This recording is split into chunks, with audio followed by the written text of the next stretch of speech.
Novinar Medija Centra Islamske zajednice i radija Bir Nedžad Abdić autor je dokumentarnog filma Bedem i knjige Memoari za Bedema, koja je objavljena u izdanju Medija Centra Islamske zajednice u Bosni i Hercegovini. Njegova knjiga i film tretiraju agresorske zločine nad bošnjačkim stanovništvom u Starom Vitezu počinjene 1993. godine. Preporod Viteza od samog početka bio je ključni oslonac ovog projekta, kao izdavač knjige te jedan od organizatora prve promocije koja se prošle godine održala u Vitezu. Jedan od osnovnih motiva, mogu kazati sigurno i Nedžadov, jer ga poznajem vrlo dobro, a i evo Preporoda kao institucije da podrži ovaj projekat je upravo gajenje kulture sjećanja na ratna dešavanja u periodu 1993. godine.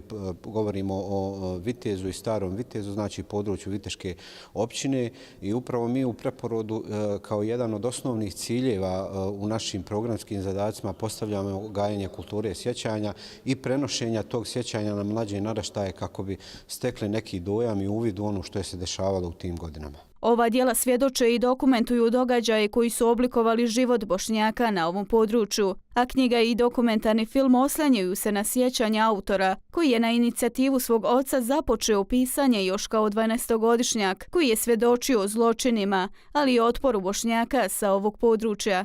Sasvim iznenada sam, noseći tu emociju u sebi, ta sva sjećanja, odlučio da napišem prvu priču prije sad već 6 godina, i taj proces je trajao punih 5 godina kako sam pisao te priče i objavljivao na društvenim mrežama, i to su zapravo historiografski zapisi jednog vremena teškog, 316 dana opsade Starog Viteza i odbrane Starog Viteza, u čast svim tim ljudima koji su branili i odbranili Stari Vitez, ali i svim ljudima koji su dali svoje živote za slobodu ljudi u Starom Vitezu. Fotografski zabilježeni događaj sa tačno određenim datumima poslužit će kao vrijedan izvor za buduća istraživanja mladih naučnika, a knjiga je već otputovala širom svijeta. Posebno mi predstavlja čast što je Medija Centar izdavač i što je ova knjiga dospjela i u univerzitet u New Yorku. Dakle, naši ljudi u Americi mogu da dođu do te knjige, naravno na bosanskom jeziku.